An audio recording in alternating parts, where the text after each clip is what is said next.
Je regardais, voici l'agneau se tenait sur la montagne de Sion, et avec lui 144 000 personnes qui avaient son nom et le nom de son père écrit sur leur front.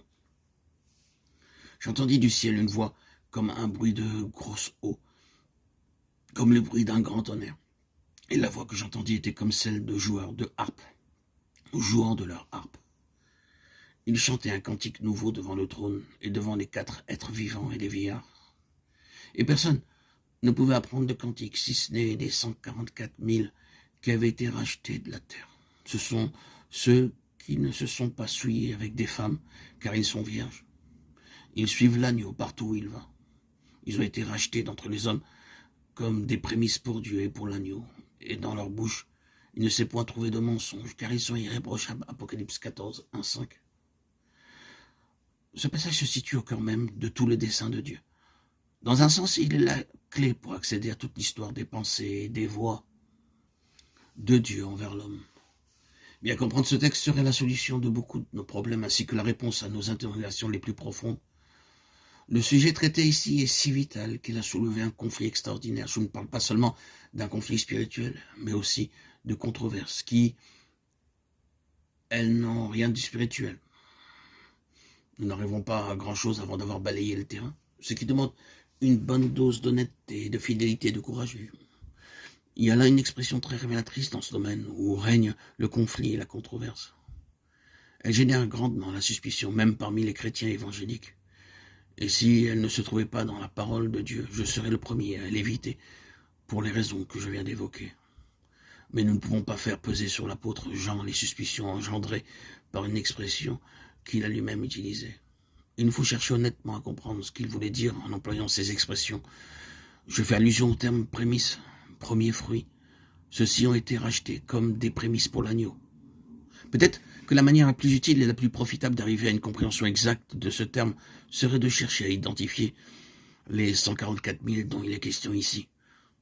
Toutefois, avant de se lancer dans cette entreprise, c'est-à-dire avant de chercher à identifier ce groupe de personnes, nous ferions tout aussi bien d'examiner cette attitude hostile, car elle semble avoir quelque chose de fondé. L'hostilité est toujours justifiée lorsqu'un aspect particulier de la vérité est grossi, au point d'être considéré comme étant représentatif de toute la vérité. Et pour le sujet qui nous occupe, c'est bien ce qui s'est produit dans certains milieux. Encore une fois, si l'on tolère qu'une telle suraccentuation divise le peuple de Dieu et aboutisse à un exclusivisme et un esprit de supériorité, alors on est en droit de la tenir pour suspecter d'adopter une position antagoniste ou pour le moins divergente. En outre, si l'accent est mis au mauvais endroit, ce qui aboutit inévitablement à un déséquilibre, alors l'affaire est évidemment sujette à caution. Et c'est exactement ce qui s'est produit à propos du point précis qui nous occupe. Des termes ont été forgés qui montrent de leurs chefs qui ont mis l'accent là où il ne fallait pas, tel que le mot enlèvement et l'adjectif sélectif qui l'accompagne. Voilà vraiment une accentuation mal placée. Quand on utilise une expression de ce genre, on fait fausse route. Ceux qui l'ont conçue et qui s'en servent ont eux-mêmes tiré la conclusion qu'elle produit un schisme dans le cœur de Christ. Lorsque le Seigneur a repris quelqu'un auprès de lui dans la joie et la victoire de sa grâce, ce qui se produit presque à chaque instant de notre vie, il ne nous vient jamais à l'idée de l'accuser de créer un schisme dans son corps. Tout à fait à notre insu, en ce moment même et un peu partout sur terre, des enfants de Dieu sont glorieusement rappelés en sa présence. Une troupe entière, pour ainsi dire, s'en va instantanément. Nous ne pensons en aucun cas que le Seigneur crée un schisme dans son corps en laissant vivre les autres un peu plus longtemps.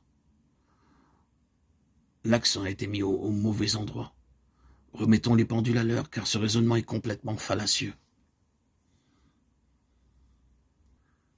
Je n'ai aucunement l'intention de chercher à faire passer une interprétation spécifique de ce passage de l'Écriture ou de propager un quelconque enseignement qui aurait pour effet d'attiser les querelles. Je désire réellement traiter cette question à fond parce que je suis conscient qu'elle est excessivement importante pour Dieu et pour son peuple en ces temps que nous vivons, qui sont les temps de la fin. Quelquefois, il est nécessaire d'examiner nos mauvais soupçons. À plusieurs reprises, le doute a été copieusement semé sur les œuvres tout à fait capitales pour les intérêts de Dieu. Ces doutes sont en eux-mêmes suspects, mais aussi révélateurs. Il y a peut-être là un élément auquel l'ennemi s'oppose farouchement, un véritable enjeu propre à remuer les profondeurs du cœur humain, peut-être. Des réactions de crainte ou de refus, voire de ressentiment. Ce type de réaction peut facilement être admise sous le couvert d'une étiquette et avoir pour mobile inavoué de se soustraire à une chose qui compte beaucoup pour Dieu, par crainte de ses implications. Voilà pourquoi je dis qu'il est quelquefois nécessaire de se méfier de nos doutes, d'examiner notre scepticisme, de filtrer nos réactions. Souvenons-nous que la popularité n'est pas forcément synonyme de vérité. L'histoire en témoigne amplement.